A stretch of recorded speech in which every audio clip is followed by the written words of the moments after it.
Record. La musica. Musica. La musica. Thank you, David Beasley, for our theme song. That's right. Original Chips and Salsa Show. Oh, I'm wearing my Arizona shirt today in honor of all you guys that listen to us from Arizona. Muchas gracias. Thank you very much. Very much. Zeke, we have nothing to talk about. That's a lie. Nothing at all to talk about today. Wow. Okay, so do you want to start national? Let's start national. Is that usually the best way to go, or do you have a preference? Well, I am not for certain. Or you know what? Maybe we should start with the big headline that actually is important for our show. And forgive us, he's trying to adjust my soft little voice on here. New Mexico. Politics in New Mexico. Want to just get that done? Over and done? Let's do it. Okay. You could probably explain this better than me, but, you know, I'm still learning New Mexico regulations and laws, especially within the party. Yeah. And our GOP chair right now in New Mexico is Amy Barela. Right. However, it appears she may be in violation of some rules. I mean, how do you explain this? It's tough because here's the thing, guys, is we hammer the Democrats. Yeah, we do. And we like to pride ourselves as a party of rule followers. You know, we're supposed to be the party of ethics and morals and doing the right thing. And so, in all fairness, if there's some stuff going on with the Republican Party, typically we bury it. You know, just like the Democrats do. You want to bury your own party's internal strife as much as you can, but it's gone super public now. So it's something I think we got to talk about. That's true. I mean, if you're on social media, you probably already know what we're talking about. So what was your question? Well, we should probably explain, because, you know, we have people from Arizona. Oh, yes. From the nation. What the actual rule, regulation that she is being accused of not adhering to. Well, to my understanding, it's basically that you cannot be running for a state office, elected office, or any kind of elected office while you're the state chair. So apparently, and I have a vague understanding of the rule. I don't really know, but I know that there's people are pissed off about this whole thing right now. That she is the county commission chair of Otero County, and she's also simultaneously the chair of the Republican Party in New Mexico. And so the rules, to my understanding, clearly stipulate that if she's going to be running for a county position, a county elected position, that automatically the state chair position is vacated. Well, now I have a little bit different understanding. What I had read, and I have the story here if I need to look it up. Yeah, you should read it off. She was running for the office, and you can do that as long as another Republican is not challenging. And someone challenged her. So it seems like kind of as of late, or I don't know if it's the last minute, but someone did challenge her as a Republican. So now she is being asked to vacate her position as the GOP chair. I guess she also has the option, Zeke, that she could just say, okay, you know what? I'm not going to run for county commissioner in Otero County. I will just continue being the state GOP chair. Right. So she does have that option. That's what I understand. So if she has the option to, if she wants to just not run for county commission, she can just remain the county chair, right? That's what you're saying? Yes. Yeah. So it sounds like she could do one or the other, but not both. Right. And she's, not relenting. Senator Townsend, who, was a minority leader for a long time. I think he might be the minority leader for Senate right now. I'm not sure. But he's actually the national committeeman. He's the RNC committeeman for the state. Okay. So he's come out, put out statements, said that, hey, Amy's still in the elected chair. We're working with the lawyers right now to figure out what's going on with the rules. And that's pretty much what I got from what he has posted on social media. And as far as they're concerned, we've had Amy on the podcast before. I've worked with her for years. Yeah. When I ran for lieutenant governor, she was very supportive. When I ran for state representative, obviously she was very supportive. She's been supportive of our podcast as well.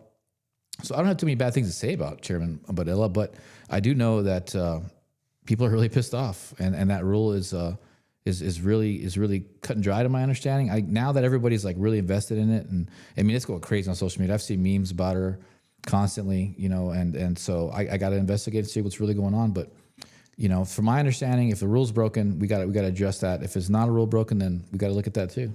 And Zeke, I don't think she is actually. I can't hear myself, so hopefully it's working. But I don't think she's given an official statement or response to what she plans to do or what she thinks. Now, this could be, maybe I just haven't heard one. because we're recording the show on Wednesday. Okay, that's much better. Much better, thank you. We're recording this show on Wednesday afternoon, so at this point, maybe she has released a statement. Maybe something is going on, but typically, as quickly as things pop up on your phone, as far as I know, she hasn't. I'm with you as well, because we always balk, especially at the other party. We are rule of law people. I mean, we always have been, I think. And the reason even Chips and Salsa Show kind of got started is it was 1070 in Arizona, and they were looking at us Latinos and say, "Oh, you guys, you don't believe in the rule of law. You just want illegal aliens to be in here." Damn. And it wasn't, because, we were Republicans, and the ones that had done it properly, it was a slap in the face to them. We had several people on, including one legislator. I think he came back and ran again, Steve Montenegro. And his family did everything the right way.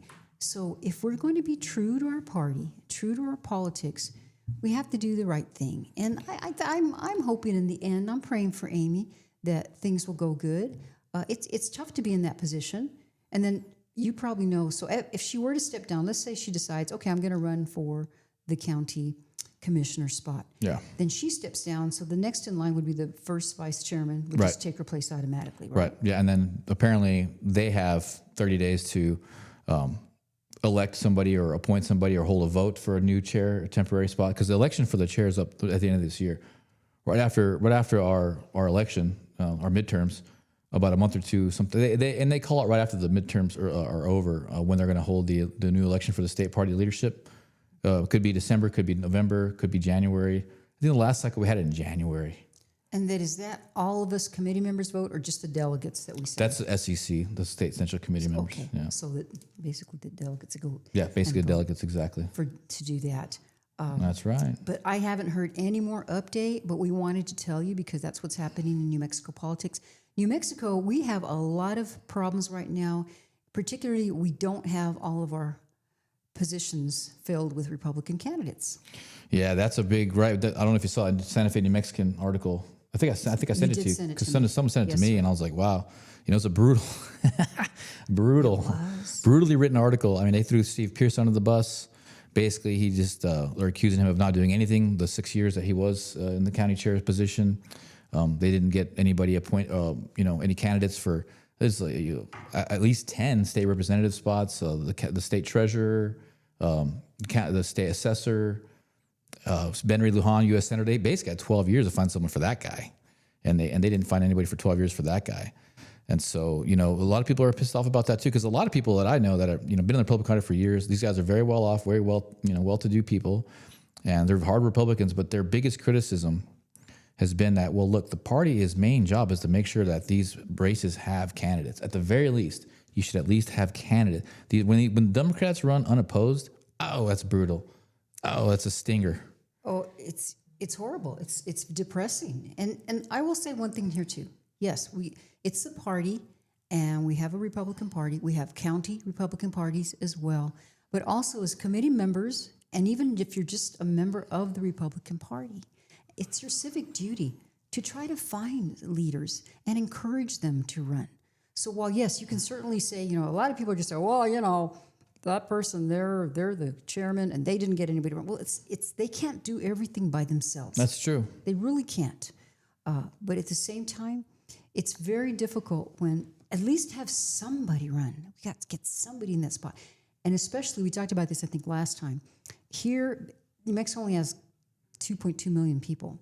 A lot of those legislative spots only needed anywhere from 35 signatures to 100 signatures. You could sign the petition online. I mean, if you have a very active neighborhood of Republicans, you could probably get those signatures. Like when Isabella Solis, she decided to run, and it was kind of a little bit late, but still. It was right on time. She hustled, boom, and a lot of us in her ward. You can say right on time. Yeah, we did. And, think about it. You get a married couple, that's 2 right there. So you get, 12 married couples, that's 24. Yeah. Petitions. Well, here's the thing is that there's only so much that we can do, really. I mean, I've been involved with the party for quite some time now, and I had always really wanted the culture of the Republican Party here to be more reminiscent of Arizona. When I ran for lieutenant governor, I went to a couple events. One main one when I actually announced my candidacy. I think it was Taylor, Arizona, and Carrie Lake was there, and it was it was the best Republican event I'd ever been to. And was that here? No, it was in Arizona. It was in Arizona. I wonder where you went. Were you in Phoenix? I was invited, yeah. Were you in Phoenix? No, I was in Taylor. Where's Taylor? Oh, Taylor, Arizona. Yeah, I was in Taylor. I was thinking of Karen Robeson Taylor. I'm sorry. No, it was Taylor, Arizona. So it's in the mountains, kind of past Alpine up there. But it was like a farm town, and man, it was packed. There was older dudes there, older white dudes, older black dudes. There was rappers there. There was younger college people there. There was cowboys there. There was Hispanics there.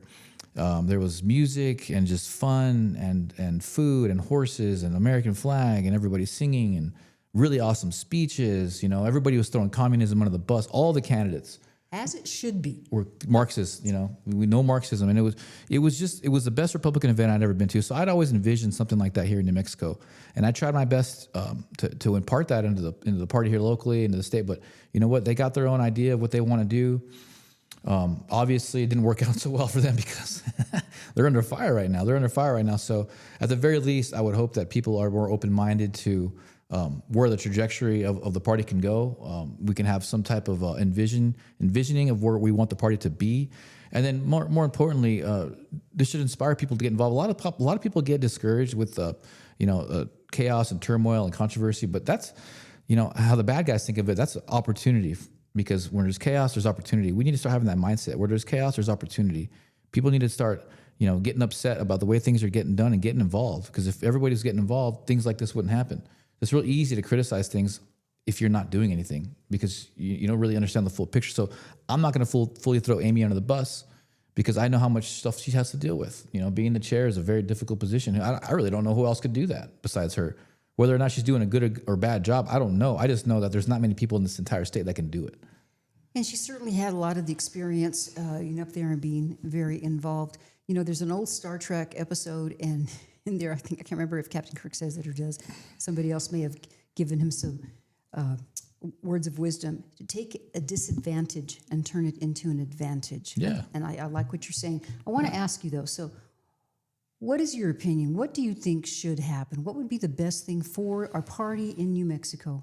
The whole thing is because I've been studying regime change heavily as of late, and I've been in politics for a while. I've been on school boards, and been in business, with boards on LLCs and corporations and stuff like that. So you study these power dynamics, and whenever you do like a coup or you do like a regime change, I guess you can say, it's usually not good. It usually doesn't work out very well. So the best thing to do is to pretty much just wait it out and get to the next election. And if there's another leader that's better, that people like, then we should vote for that leader. Because if you go in there and abruptly try to change a leader, take the leader out, well, 9 times out of 10, it's going to be replaced with someone even worse. And then it ensues a lot of chaos with all the followers. There's no real cohesion. Oftentimes the weaker players are second or third up to bat. So you're going to get a lower strength type of team, because it's all kind of haphazard. So my opinion is to, if she's breaking the rules and there's issues going on with that, we need to address that. But I think the better thing to do is to, address it, hold them accountable. And then in the next election, which is just 8 months from now, 8 or 9 months from now, then to vote someone else in. Well, primary actually in June is coming. Well, the primary in June, before I'm saying for her position is up. Oh, okay. Yeah. January. Wait for her to get, if she's that good, then vote her back in. If she's not, vote someone else in. Because I think, from what I understand, getting someone out and getting someone in there abruptly is usually way worse than better. However, that being said, I have been involved in business and politics and stuff for a long time. Sometimes, and I'm not accusing her of doing this, I'm just saying sometimes the leader is doing things that are so bad and it's so destructive that you just got to get them the hell out of there. Or you got to fire somebody, for instance, like a business.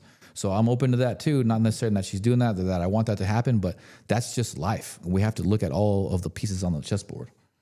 Well, and I don't know, I haven't known Amy as long as you have, but She appears to be very committed to our party, and she's probably doing some soul searching and figuring out what to do. She has had some defenders. I've talked to some people who say this isn't right. They think somebody got in at the very last minute to do this on purpose.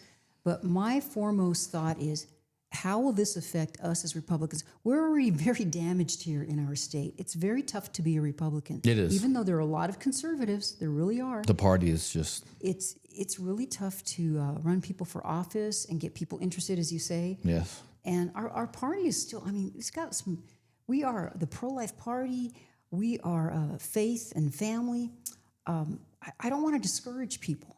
So I'm hoping that things happen and that will just keep us going forward and pushing forward, because I intend to fight for, my candidate in our ward for the legislator is Isabella Solis, and I think she's a fine candidate. She was a county commissioner here in Doña Ana as a Democrat, and what I remember her in a video saying is, in fact, when I was still in Arizona, I had it posted on my Facebook page. She decided I can't be a Democrat anymore because of her pro-life position. So I'm going to really try to help her as much as I can and other candidates. And she was the walkaway Democrat. She was part of that. Yeah. That's what I don't know. So I'll finish this on Amy. And this is just on the face of it. This is just prima facie, as they say in Latin. It does seem like a conflict of interest for her to be running as a state chair and her be a county commissioner who certifies elections. It's a conflict of interest because she's a Republican state chair and she's counting the ballots for an entire county. You're right. So that particular county would have to. I wouldn't want. I hadn't even. You know what? I wouldn't want the Democrat chair of the state to be a county commissioner in Las Cruces counting the ballots for us. It just seems biased. And there's a lot of other things that come with that. And so that's just how I see things on the face of it. That's literally my opinion.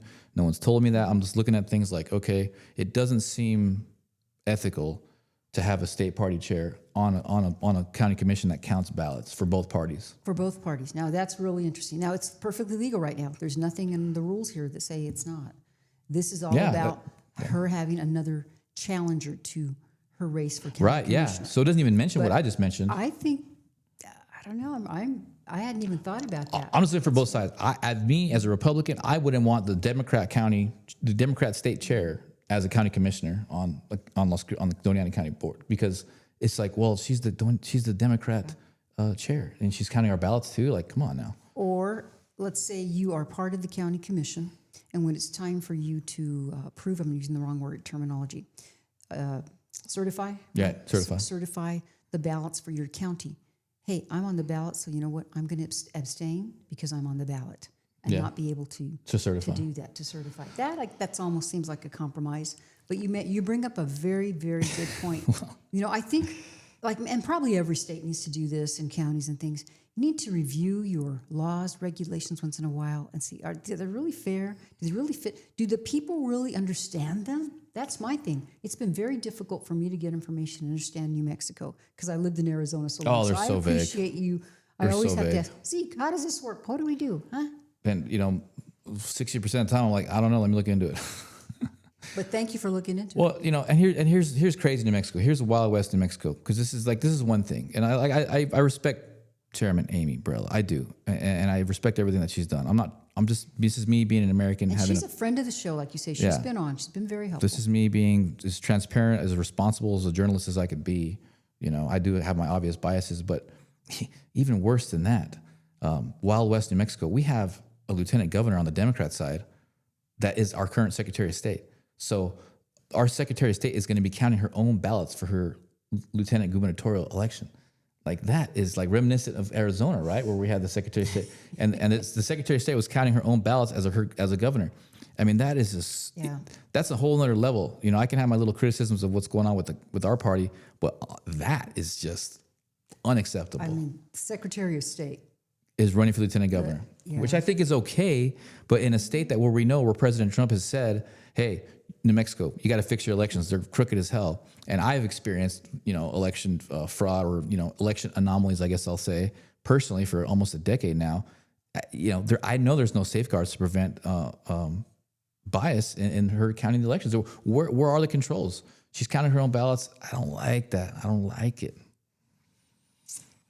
Bringing you news you'd like to use. So that's New Mexico. That's what we're dealing with here. It is what it is. But despite all this chaos and all this stuff, man, the weather's been great. The food here is great. Everybody here, I love it here. I do. I love it here. Did I send you a picture of the sky a few days ago? No.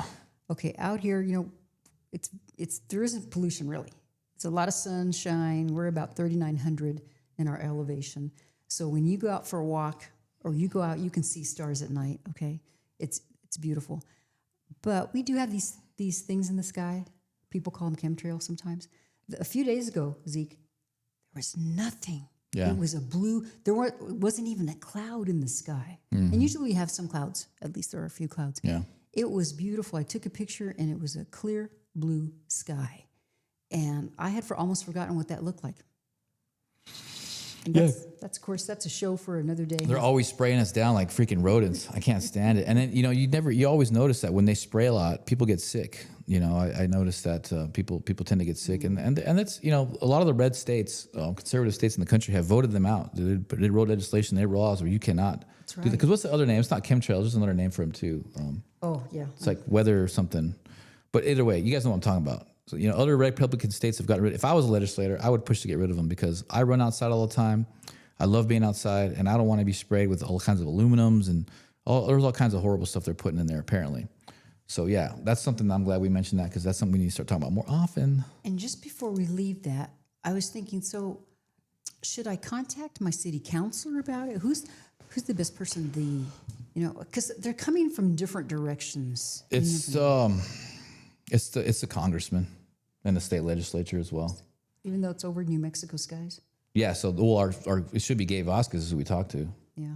And then our state legislator, because I know the state is who wrote them out of laws, like in Florida. A lot of red states have voted them out. You can't do them. It's like weather modification. Yes. That's how they deem it. But the thing is, in the weather modification and the trails or whatever, it's very toxic chemicals they're putting in there. And in case you didn't know, Project Artichoke was declassified from the CIA, and since the 60s, they've been toxifying our vaccines and our medicine and our food to dumb us down and take control of us. And so I imagine that, and apparently these chemtrails are another CIA operation. It's another modality to dumb us down and take control of us. Because I know that in these other states, they list a lot of the chemicals that are getting sprayed on people. They're not good. We should not be having these things sprayed all over our freaking heads. And here's my whole thing. And then, of course, out here, I feel like a cockroach. It's very agricultural. Okay, we still have a lot of farms. Big time. It's a good community in that respect. And so you get really concerned. So if it's not an issue, explain that to us. What is that thing up in the sky? What tell me what it's all about. What is it? Yeah. I think you have a good idea. Gabe Vasquez, Congressman Vasquez, he has a local office here. Yeah, we should be beating his door down like, hey, at least tell us what the hell they are. Because I still to this day, as Mr. Conspiracy Theorist or whatever, I'm like, I get pissed off seeing them, and I feel like a cockroach, and I know it's not good. I've read the other legislation from other states around the country, but I still have not got a straightforward answer as to who is actually doing it and what is actually up there in our skies in particular. I would like to know. What's the meaning of this spraying us down like cockroaches? I always talk about Cheryl Atkinson. That's SHARYL. No, you don't. And she did a report recently. So she's got a YouTube channel. So if you want to go there and scan that, she had someone on who was explaining a little bit more intensely about this topic. But yeah, we'll I'll do more research, and I keep saying I will, but I actually will this time because it's important to talk about. And I don't mind being the tinfoil hat conspiracy guy. I've been that guy for a while, and I'm always proven right. So let's go. Right. So I think we hit the local pretty hard. Yeah, that's true. Yeah. I just want to mention while we're kind of talking a little bit about state Republican politics, the patient, I think it's Primero patients or something, at the Burrell College, they're going to have forums for a lot of our gubernatorial candidates. So those are coming up, and they're going to have like one at a time. I think Duke Rodriguez is going to be doing one in April, and some of the other candidates. So as they come up, I've got a list, and we'll try to remind you. And they're free, and that's good. What they are, they're more like medical forums. So they ask them questions. There's a panel of doctors there, and I believe the last one, I didn't get to see this last one that came on, but the one before, you could Zoom, and then that way you could ask a question if you had a question. But I appreciate it's Patients Primero. I did write it down. So we'll keep you posted on that. Yes, and everything. Please do. And one more thing about New Mexico that we can complain about. Oh, let's go back to New Mexico. The legislation I'm very upset with that passed, it's anti-ICE. But here's the cool thing. Maybe you heard this. And yeah, if I saw that. Wrong, I saw in Otero County. So Otero County, all right. So there's a facility in Otero County, And because of the legislation that passed, they were going to wipe out that facility, which is going to be like 1,000 jobs. Well, guess what? Alamogordo said, No, we're keeping it. Otero was awesome. You know, that's why it's hard to knock Amy too, because she's been around and presiding over things for a while there, and that place is awesome. It's a Republican place. It's a conservative place. Beautiful city now. It's like going back in time. And it keeps just going better over there. So, I don't really know what to make of it. Politics has gotten more crazy to me than I ever imagined. I mean, on all fronts. To me, it seems like the old guard is falling apart in a lot of ways, no matter what party. There's a new movement of people getting involved with politics, and I believe it's like the MAGA guys. It's a combination of the MAGA people that are supporting Trump, but a lot of other disenfranchised people who are just waking up. People are waking up. It's not a good time to get blackpilled and get discouraged, because if you look at social media and you just look around, more people know what's going on now than ever. I'm very optimistic. That's why I'm not here griping like real sad and stuff, because I'm like, hey, I was proven right on so many things. I meet new people every week that are awesome and incredible and are super down to earth and get it. And so I'm very hopeful for the future. I don't know how long it's going to take, but I see a bright future. Well, and I think you're right too. We have younger people, and a lot of it too, as much as we can complain about media and things that are out there, just think of everything you do have access to. What you have to do is discern and get good sources and things you can trust and question them. Just don't accept them because they say it. Even us, whatever we say, do your own research. A lot of times I'll post something on Facebook and people will ask for, the link or the backup. And I don't like to post anything unless I have something to say, this is where I got it from, this site or this report, because people will call you on it, and rightly so. They should. There is a ton of misinformation out there. I mean, it's crazy. Especially nowadays with the AI stuff and the deep fakes. I see them all the time. I feel like they're trying to get me. They're like, hey, share this. It's a complete lie. Make them, they're trying to discredit me. Clickbait and all that. Well, speaking of that kind of stuff, one of the things at the national level is, we were just talking about this before the show. In fact, my good friend Jeff Prather, if you listen to him, he's got a podcast. There were rumors, and I don't think anything's been confirmed or denied necessarily, that Netanyahu is not alive. Yeah, he's apparently been killed or unalived. And I don't know what to think. I mean, look, I think he's probably dead personally, because if he was alive, they would have shown him already doing something. And he's supposed to be the leader of this war against Iran. It doesn't show strength that nobody can see him or confirm nor deny that he's dead. And the couple of videos that I have seen of him, like that one famous one where he's got 6 fingers, I saw that one. Did you see that one? I did not, but I've heard about it. Yeah, he's got 6 fingers. And the other video that I saw it's just like too obviously like it could be anybody. There's no way. Well, with AI too, I mean, how do you really know? Someone could create something, put our faces on there. AI is getting so good. Get our voice and everything. I mean, it's really scary freaky. good. It's freaky scary. You know what? And I'll say this, like the past two nights, because I scroll before I go to bed. I try to shut the phone off about an hour before I go to bed. Do you ever shut the phone? I try to, but I'm scrolling, and I can't tell you, like 3 or 4 times I almost shared it because it was so cool. I was like, oh, I got to share that. And then I read the comments and it's like, oh man, it's AI. I did like 3 or 4 times. Like the AI is getting so good.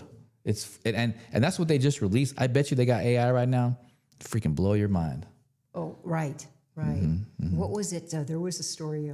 Had some radio. I was driving, and they were saying that, do you want to live on? So in other words, like when you die, then you die, and they take your voice and they continue to like broadcast you alive. I'm like, that is weird. And I could see one thing, like, when you look at old movies, old family movies, and it's relatives you never got to know, but that's actually them. That's really them. But it's messing too much with nature. It just really freaks me out. So the problem, with Netanyahu being killed is like someone else is going to get in that's even worse than him, and that's usually what happens. But do you know who's next in line or anything? I have no idea. I got to tell you, the Middle East stuff is I got really good at local America First stuff. This international stuff is killing me because I'm having to learn a lot of history and a lot of culture. And thank you for being open to that. There is a lot of history. It's very interesting. So what we're really dealing with is these are like centuries old of battles, between Israel and the Jews and the Muslims. These are battles that are way before America was even founded. Basically right after Christ came, like 100 AD, 200 AD battles. It's like even before, because if you realize what I learned was that yes, the Jewish people were the ones that killed Jesus, because the main reason was Jesus represented getting away from sacrificing humans and drinking blood, and to my understanding, the Jewish people were the first people to actually champion that, but they were the ones who were engaging in it the most beforehand. So that culture and that religion of that sacrificial stuff has been around way before Jesus came. And so what we're dealing with now is the battle between that old battle between the people who like to sacrifice and drink blood and the new Jesus,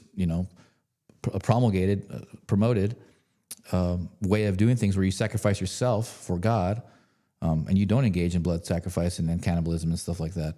And so there's a lot of old history, and then the Muslims have something to do with that as well.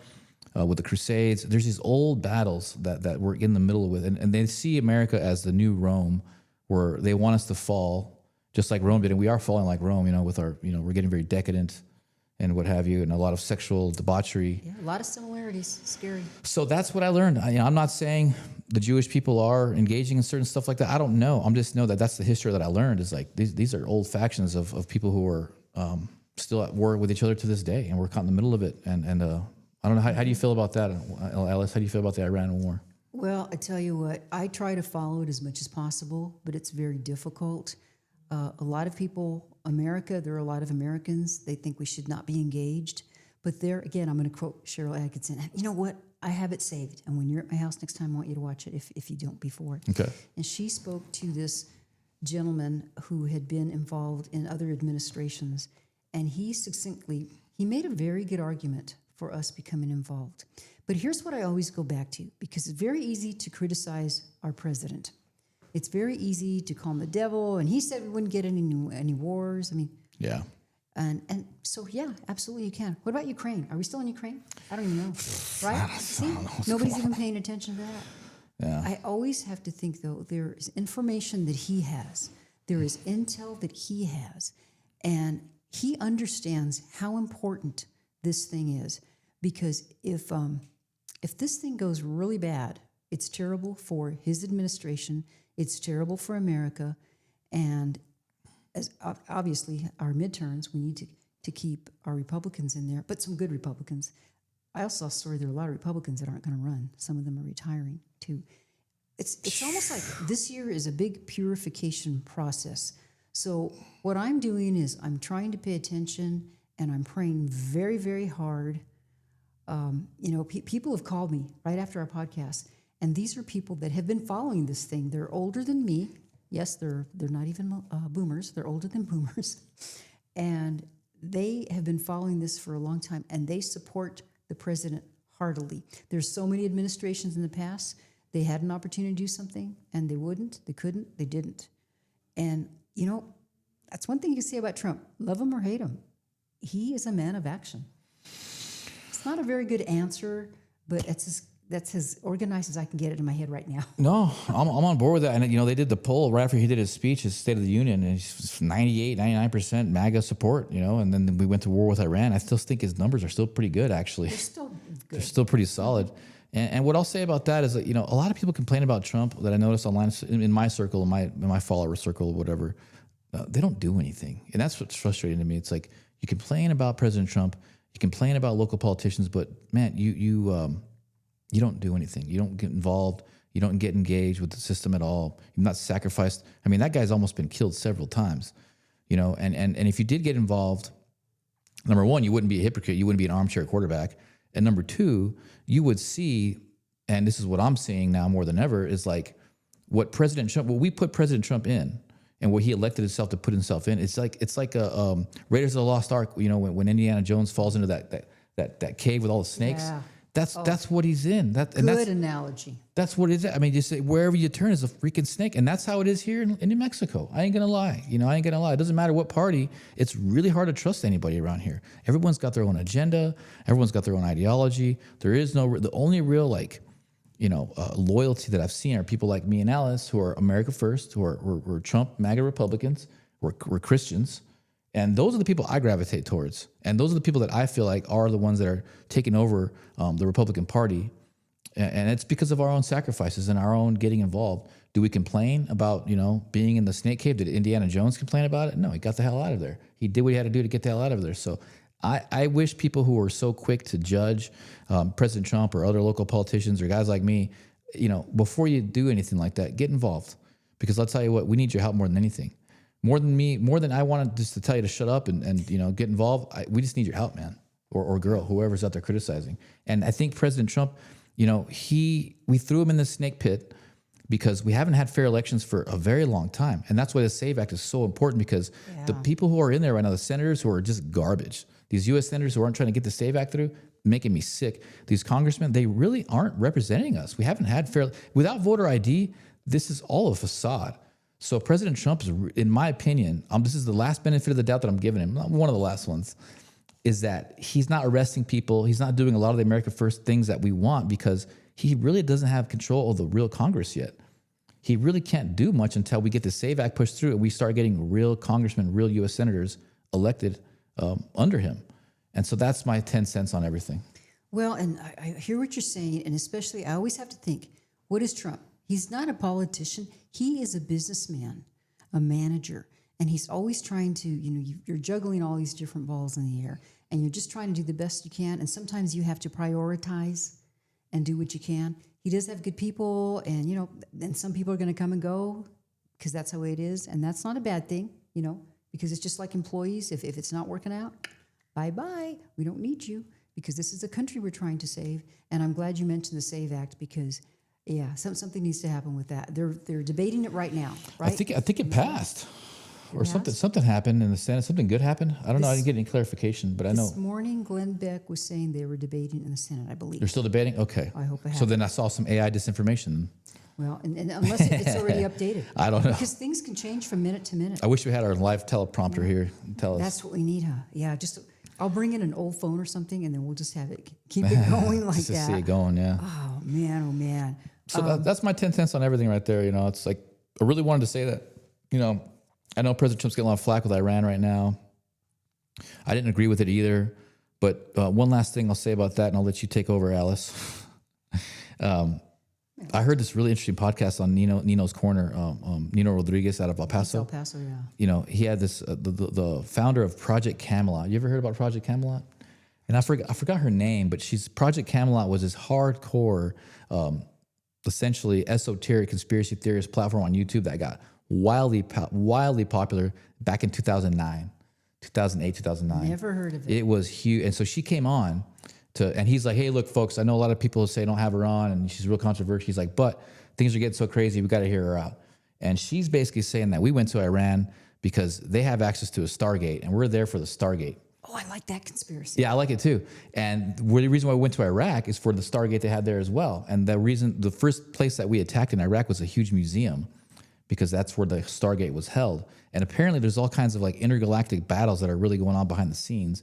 And Melania Trump is representing like a star galaxy, and she's helping guide Trump to get the upper hand on these darker force entities. Oh man, I got to listen to that. I'll send it to you. It was wild. And you know, I started listening to it, and I typed in the comments. I was like, Nina, bro, this girl's way the hell out there. Why are you having her on? But I kept listening. And by the end of it, I was like, damn, that was really crazy, And so I don't know if it's true or not, but because it piggybacks on what you were saying. Maybe President Trump knows something we don't, And as crazy as things have been, I wouldn't put it past, we don't even know what's at the bottom of the ocean anymore, AI's taking over. What's going on here? Yeah, I don't know, but I'm giving him, he's always got some strategy going on and things going on. And here's something I wanted to make a little bit, the Oscars just happened. I haven't watched them in years. Oh, yeah, it's been years. I forget that they've been on. I don't even hardly go to the movies. I've heard like one or two. I wanted to go see the Melania movie, but the movies that I saw a little report about it, I had no idea what those movies were about. And I wrote this down. So they said usually in the past, they've had 55 million viewers. You know what they had this time around? 19 million. Oh, great. And not only that, but I believe I also heard next year it's going to be on YouTube. It's not going to even be on a network, which they deserve it. Now, they did a lot. The little clips that I saw, of course, because I watch political stuff on TV. So they clip it. They were jabbing, they're going after the president and doing stuff. And some of them, Conan O'Brien's kind of funny. I kind of like him. He's kind of funny. But here's what I'm thinking. The fact that people, I come from a period of time, and you do too still, they were still making really good movies, a lot of good talent and worthwhile movies. I don't know if they've run out of ideas or people just don't care because there's so much other entertainment, but maybe that says a lot about our world, because if your creativity is down, we need to still have that other area of our life where you can go and enjoy a movie. Even to find the old movies, I'm a big old movie person. I love old movies from the 30s and the 40s. They're awesome. But I just think that really says a lot. From 55 million viewers to only 19 million, which, hey, that's respectable. Still have 19 million viewers. But I have no interest. I don't even know anybody who watched the Oscars. Do you? Don't want to know. No, but I hear what you're saying, that, and I agree with you. If the creativity for humanity is such that you can't even deliver a decent movie, because the movies are just terrible. They're poorly written. But this kind of goes back to the whole Project Artichoke thing and the CIA operation to dumb us down and make us weak. It's like they don't make movies or stories anymore of humanity, of triumph, especially like of masculinity. Like I'm an 80s kid. I grew up with Rambo. I grew up with Rocky. I grew up with all these badass, and I still, Bloodsport. I mean, just badass, hardcore, testosterone, adrenaline driven, and good storylines. Good that you can identify with. Like, man, things can get horrible, and you can still persevere and get through it. And beautiful love stories of creating a family, finding your wife, finding your husband. They don't do that anymore, and I think that's a lot of that has to do with them destroying the nuclear family, making men weak, emasculating women. Like they got this new show that I heard about recently. Oh, it's so terrible. Basically, it's a show. And so this is the opposite, where you're talking about the badass movies. Like you're like watch the old movies, right? And like I'm talking about these old school badass Rocky. Well, the new stuff that's popular now on Netflix, I believe, is a show where a woman is a beautiful woman. She's married, but her husband lets her go and have sex with other men. And it's all good. And the men are competing to see who gets to have sex with her. This is a network TV show? Yeah, network TV show, yes. And so now they're following her, and the show was a big hit. She ends up divorcing that guy, getting pregnant with one of the guys that won the show, and then breaks up with him, and is now getting another show where these guys are going to line up to compete to see who marries her next. And that's what's taking off in pop culture right now. That's a change of culture, or what? Very popular, you say. It's very popular with the younger ladies. I was going to say, with the ladies. So I think that's conditioning. I think it's pure propaganda. Wow. I think it's pure conditioning to destroy the nuclear family again, to make men weak. Because it's like, who's going to be okay just letting their wife go and sleep with some dude, and then all of a sudden, she gets pregnant with him. Oh, and then before she goes on the new show to find her new husband from the guy that she got pregnant with, she ends up beating her first husband that she divorced. She got arrested because she was beating the hell out of him. So she's got domestics. She's got a 2 baby daddy. And now she's going to get a new show that's going to be even more popular than all the other ones, where the new guys are going to line up to marry her.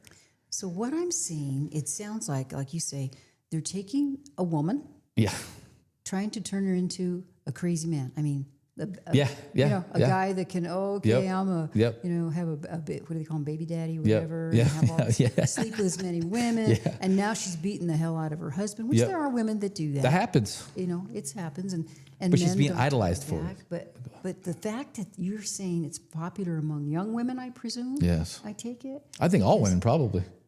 I mean, I would watch it out of curiosity. Look, I got you already. Just out of curiosity, because it's so unbelievable. No, it's real. It's real. But I'll send you the link. God, I can't imagine that it's so popular. She's like a sports newscaster too. I mean, she's like a kind of like a half black, half white chick. She's like really tall. I think she's a former college athlete. They got everything in there, didn't they? Yeah. Yeah. Wow. So she's going to all the NBA games, and she sees all this praise and cheer for just basically being a whore. Yeah. Right.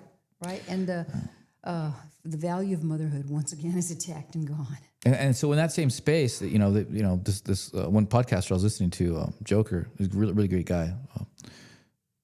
You do the research, and when women take control, when you let women get control of society, they end up having that type of behavior where they're just sleeping. They have a ton of different boyfriends and baby daddy, And they do have, because they own everything. If you think about it, how sexualized women are, the way they are now here in America, they do have a tremendous power. Look at this woman we're just talking about now. And inevitably society falls apart shortly thereafter. You know, that's just what history. So it's really just been thousands of years of men making sure that women don't turn into whores and women fighting like hell to be a whore. But if that happens and they take control and they take power of everything, society falls apart. So it's like this push and pull, and it really makes you think about the Bible as like an evolutionary psychology kind of a thing. It's like you need to get married, you need to have one wife, you need to have one husband, and that's it, man. Otherwise, things will fall apart. I mean, and on that, if you're Catholic, please pray the Rosary. And if you're not, yeah, it's not good. It's not good. Not good for us. No, it really no, isn't. it's not good. And I thought that the kids were already inundated with such horrible, smut, and now we have this being prized and idolized. It's What is the name of the show? So I don't know, but I know it's a real show, and I know it's all real. I just saw it yesterday in a podcast, and I heard all the commentary about all this dynamics and stuff. So I'll find the show. I'll put the link in the YouTube. I'll make sure to put it in the description, and I'll send it to you. And we'll talk more about it in the next episode because it's a really important topic, I think. I think you're right. Yeah, parents be forewarned. Oh my gosh. Okay, so let's do local. The last part of our show here. First of all, I want to give a plug to Coalition of Conservatives in Action. Thursday, let's see, today's Wednesday. May not have the show up by then, but that's okay. We have really good speakers. And then tomorrow night, Thursday, they're going to have a retired employee from Homeland Security. He's going to be speaking at the coalition. Really good. That is one thing. Now, all are welcome. If you're a Democrat, Independent, doesn't matter. You don't have to be Republican. The majority of us are because we are conservative. But we welcome everybody, and you can join. I think it's $25 membership. We're going to be electing new officers pretty soon here next month. But the great thing is they have wonderful speakers. They are in action, and I'm getting ready to tell you about one of the members. Actually, there are more than one or two that spoke at the city council meeting on Monday. But just to let you know what happened. So last Saturday, there was a March for Life here in Las Cruces because there is a facility, a $10 million facility, our governor has put money towards a reproductive health care center. So you know what women's I'm talking rights about. And so there was a March for Life. I went. It was a very good turnout. And it was wonderful. Jessica Cifuentes, who is head of the Southwest Coalition. I like that name. And a cool name. And she's in charge of it. And she was there, of course, coordinating it and speaking. We had Bishop Aldachino. He was there. It was wonderful. Father Alejandro also was there. The bishop spoke, and then also our mayor was there, Mayor Eric Enriquez, which I thought that was great. Now, I know the mayor is Catholic. I've seen him at St. Genevieve's. He's gone to St. Genevieve's. I don't know if he's a member of St. Genevieve's, but I've seen him at Mass before. And I thought that was great that he was there, and he had a good speech, and they live streamed it. If you want to go to Southwest Coalition Facebook or website, and you can see the whole event there and what they talked about. And what we did, we walked that site, and I'll talk more about that, what's happening with that progressing, because I got to kind of get permission from them, or maybe we'll have someone on to talk about it. But here's what happened. So I put a post up, and I had a picture of the mayor and the bishop and Jessica up on my Facebook post. And our good friend, Lori, who's also a friend of the show, she's awesome, good conservative Republican. And she misread it, and she thought the mayor was against the site, which he wasn't. So when she posted something, I called her and said, "Hey, what are you doing?" And she said, "Oh, you know." So she went Monday to the meeting and apologized publicly to the mayor for doing that. And I think it's a good thing. In fact, I'm going to try to email the mayor because I appreciate him showing up there, because the only other politician, there was going to be Senator Gallegos, but he had food poisoning, so he couldn't show up. So he had something recorded, I think. But anyway, so then afterwards, after the meeting, so in the city council meetings, by the way, are the first and third Monday afternoon of the month. And after she spoke, there were at least 3 people, I haven't seen the entire meeting, they were not happy that the mayor showed up. And they were saying he shouldn't mix politics, how dare he go up there. But this is what got me, okay, as a Latina, Hispanic, whatever you want to call me, Mexican heritage. Hispana. There was a young man there, I'll call him young man, he was maybe he's in his 30s, I don't know, Mr. Hernandez, I think. He was not happy the mayor showed up. But he was pro-life? No. Oh, he's on the other side. Pro-life. not pro-life. He's on the other and side. a lot of these speakers that were on there, I got you. They were. I'm sorry, I didn't set that up right. But they were talking about, it's horrible. You're trying to fight this center. But he was there. He was just complaining on. He was complaining online. He was there. Okay. He went up to speak, and Mr. Hernandez was pulling the race card, telling the mayor, "Hey, you're brown like me, vato," kind of like that kind of stuff. But and he didn't say vato. Okay, he didn't use that word. But he did use another word that he referred to the mayor as, and that is cabrón, which is not a good word if you know Spanish. It means old goat, but it's a bad word. It's a pejorative. Yeah. And if like our good friend Juan, who's always there, representing the conservative side, if Juan had ever called, I like to call her girlfriend, Bencomo, Councilor Bencomo. Please don't. But if he had ever called her a cabrona, can you imagine what would happen? Now, the mayor just took it. He's up there at the panel. But I thought, wow, really? Did you have to do that? You had to go up and call him a cabron? And they have the right to their own opinion. Obviously they are not pro-life. And my biggest complaint about that center is to use our $10 million, I didn't have a say in it, and put it towards it. Now, there is a movement possibly that center, okay, go ahead and open up a true women's health center and help women with different things. But some of the things that they're going to be doing there, we understand, are chemical and surgical. I'm sorry for using that word. And they're also going to have transgender deals. So if they would get rid of that, maybe we could support it and help women. But I wanted to give you that story because if there's somewhere else, like you say, if you want to show up to the city council meetings, that's a good place to do it. That affects all of us here locally in Las Cruces, New Mexico. Sorry to go so long, but I wanted everybody to understand what had happened. Well, I got a lot more respect for the mayor now. He's been getting a lot of flack from everywhere. Actually, people have been talking. He's coming up for election here pretty soon. I think next year. Already? Didn't we just, that was 4 years ago.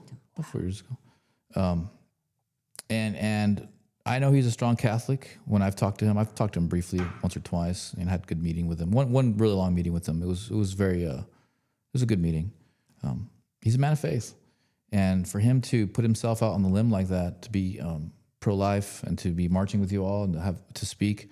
And I don't know that he actually was in the march, but he did speak. Or even worse. I think speaking is even more than in the march. Mm-hmm. I think that as a Democrat, I think that says a lot about his character and his morals. And I certainly have earned a lot. He's earned a lot more respect from me just by virtue of doing that. And whoever was complaining about him and tried to pull a race card, it's like, whatever, man. Like, a lot of these people don't even have any real sense in what they say or what they believe. Mayor Enriquez obviously has made his choice, and he's pro-life.